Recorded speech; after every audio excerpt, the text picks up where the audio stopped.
Em 2011 foi lançado o filme Contagem Regressiva, baseado no best-seller de John Hagee. O filme destaca a realidade de um conflito inevitável entre o Israel e o Islã. Armas nucleares são contrabandeadas para a América e um agente do FBI corre contra o tempo para desvendar o mistério que ameaça os Estados Unidos e uma série de eventos assim chamados apocalípticos. Com o Oriente Médio em crise, Israel é empurrado para uma guerra iminente, onde a América é agora o alvo da batalha por Jerusalém. O agente do FBI percebe que nem todas as pessoas são confiáveis e a nação é reduzida ao caos, em um cenário que abalará não apenas um país, mas trará consequências catastróficas ao mundo. O prenúncio do Armagedon já começou. O holocausto nuclear ameaça a estabilidade global e a destruição do mundo parece estar chegando a um ritmo acelerado.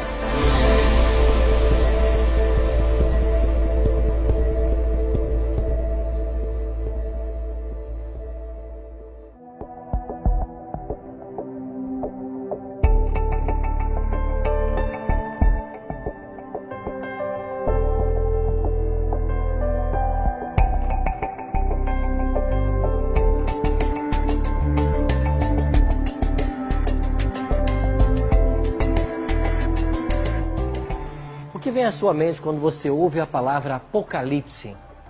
Tragédias, misérias, fim do mundo, uma terceira guerra mundial?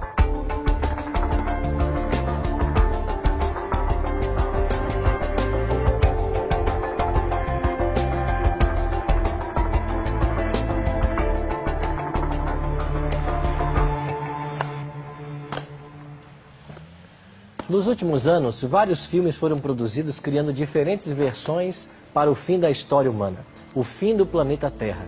Mas o que os diretores desses filmes apresentaram não é a verdadeira história.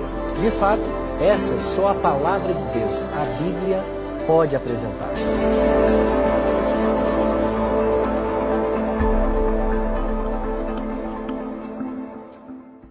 Por isso desejo convidar você para juntos mergulharmos no estudo do livro do Apocalipse e nele descobrirmos como Deus de fato revela os últimos acontecimentos da história humana. Nesse estudo, iremos percorrer todos os 22 capítulos do livro e nos surpreenderemos com as revelações feitas através desse código profético, respeitando sempre, é claro, o princípio de interpretação da Bíblia, o qual nos ensina que a Bíblia deve ser a sua própria intérprete. Vamos descobrir o final da história e o plano que Deus tem para a minha e para a sua vida.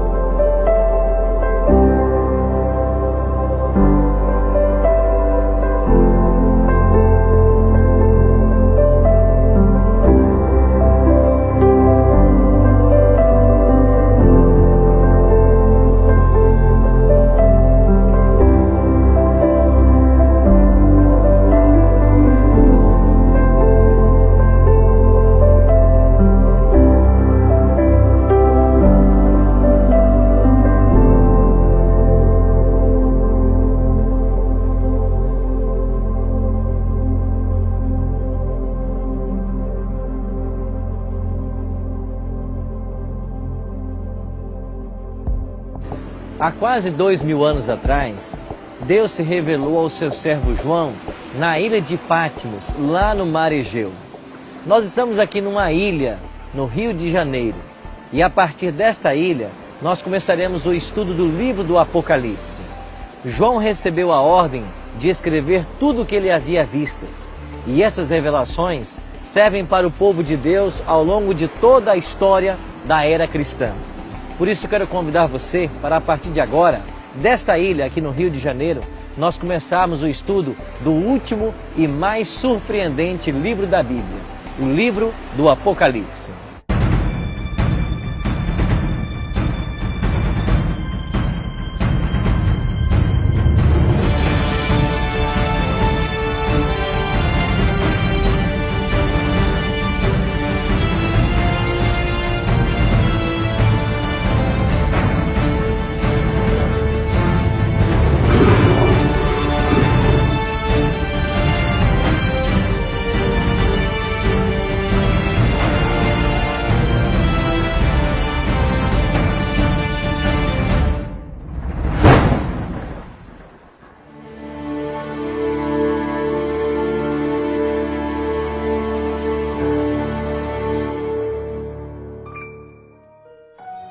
Olá, amigos! Sejam bem-vindos mais uma vez ao estudo do livro do Apocalipse.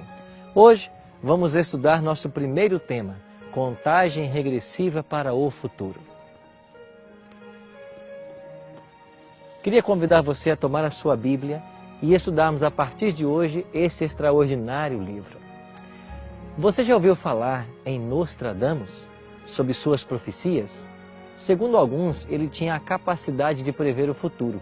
E alguns acham que muitas dessas profecias estão se cumprindo em nossos dias. Mas há uma verdade que a palavra de Deus ensina em Isaías 46, 9 e 10, que somente Deus sabe o futuro. Por outro lado, o livro do Apocalipse começa declarando algo muito interessante. Leia comigo, Apocalipse, capítulo 1, verso 1. Revelação de Jesus Cristo que Deus lhe deu para mostrar aos seus servos as coisas que em breve devem acontecer e que ele, enviando por intermédio do seu anjo, notificou ao seu servo João. João recebeu uma ordem divina. E sabe qual foi essa ordem?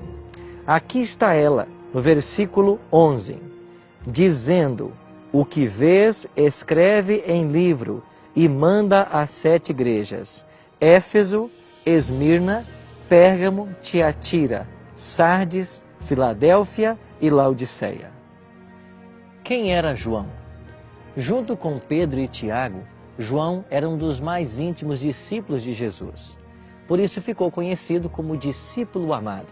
Ele esteve com Jesus no Monte da Transfiguração, na noite anterior à crucifixão, lá no jardim do Getsêmani, e foi a ele que Jesus confiou sua mãe na hora da morte. Foi ele também quem correu até o sepulcro na manhã de domingo, quando soube da ressurreição de Cristo. A Bíblia deixa bem claro que ele possuía um temperamento forte. Em Marcos 3,17, ele chega a ser chamado Filho do Trovão. E em Lucas 9,54, queria fazer fogo dos céus e queimar os samaritanos. Mas esse temperamento forte começou a ser transformado pela convivência com Cristo. Ele aprendeu de Jesus lições de mansidão, humildade e o amor, que são tão essenciais ao cristianismo e também ao crescimento na graça, condição essa para o serviço cristão. João entesourou cada lição e constantemente procurava levar sua vida em harmonia com o divino padrão. João tornou-se manso e meigo, obtendo assim um conhecimento experimental do Salvador. Jesus amava a todos os 12, mas o espírito de João era mais receptivo. Ele era o mais jovem dos 12 e, com confiança igual à de uma criança, abria o coração a Jesus. Jesus foi crucificado no ano 31 da era cristã. Os discípulos sofreram uma forte decepção. Mas, após a sua ressurreição, um novo ânimo se apoderou dos discípulos. E com a vinda do Espírito Santo, no dia de Pentecostes, o Evangelho foi rapidamente disseminado pelos 4 cantos do Império Romano. João trabalhava pelos irmãos com crescente fidelidade. Os tempos eram cheios de perigo para a igreja. Enganos satânicos existiram por toda parte. Por meio de falsificações, os emissários de Satanás buscavam suscitar oposição à doutrina de Cristo. E como consequência disso, dissensões, heresias estavam pondo em perigo a igreja. Alguns que até professavam a Cristo pretendiam que o seu amor os libertara da obediência à lei de Deus.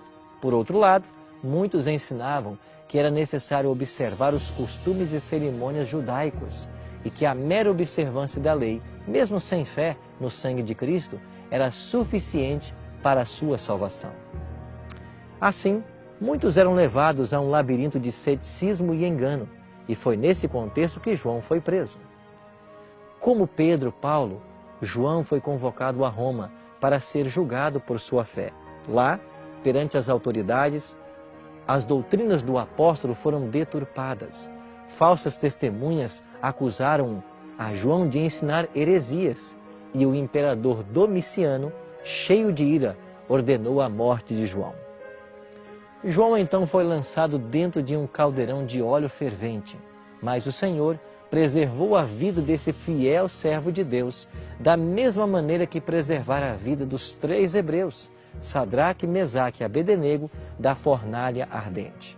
João foi então retirado do caldeirão sem sofrer nenhum dano, e diante desse milagre, o imperador Domiciano decretou que João fosse banido para a ilha de Patmos, para que a sua influência não mais fosse sentida, e ele morreria afinal pelas privações e sofrimentos.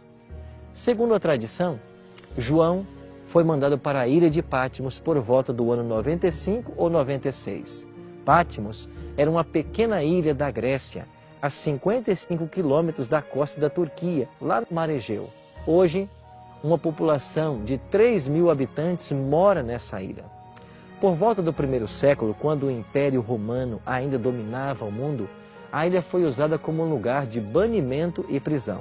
Mas, para o serviço de Deus, lá João também estava, e o céu o habilitou. Ali, afastado das cansativas cenas da vida e dos ativos labores, ele teve a oportunidade de presenciar a companhia divina, a companhia dos anjos, e destes recebeu preciosas instruções que foram transmitidas para a Igreja de Deus. Entre as rochas e recifes da ilha de Patmos, João manteve comunhão com seu Criador. As rochas lhe lembravam Cristo, a rocha de sua fortaleza, em cujo abrigo podia refugiar-se sem temor. Isolado nessa ilha, longe dos queridos da igreja, João recebeu uma extraordinária revelação.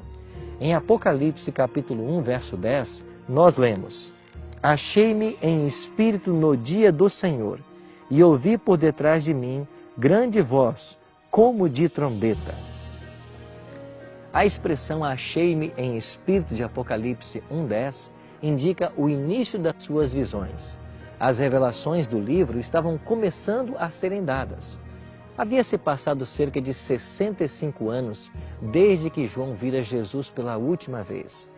Ele tinha visto seu mestre no Getsêmani, com a face manchada a gotejar de sangue em agonia. Vira suas mãos marcadas, presas pelos soldados romanos, vestido com manto púrpura e coroado com a coroa de espinhos. Também vira seu Salvador suspenso na cruz, objeto de cruel zombaria e escárnio. Agora é permitido a João contemplar uma vez mais ao seu Senhor. Mas quão mudada está a sua aparência. Não mais um homem de dores, desprezado, humilhado pelos homens.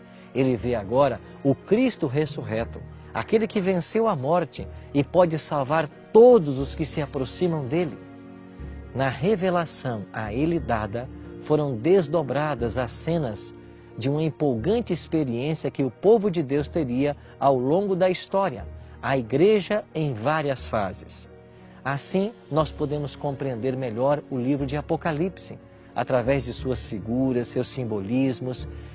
Algo de vasta importância é nos ensinado. João, a fim de que o povo de Deus, dos seus dias e dos dias futuros, pudesse compreender melhor os perigos e conflitos diante deles, registrou essas mensagens no Apocalipse. E eu e você temos isto hoje em nossas mãos. Por isso, bem-vindo ao último e mais surpreendente livro da Bíblia, o livro do Apocalipse. A partir de hoje, nós vamos compreender melhor a vontade de Deus para a minha e para a sua vida. Seja bem-vindo a esse estudo e que Deus o abençoe. Ore comigo agora.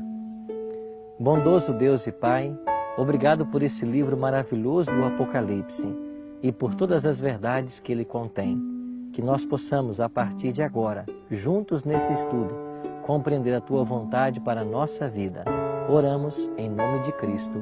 Amém.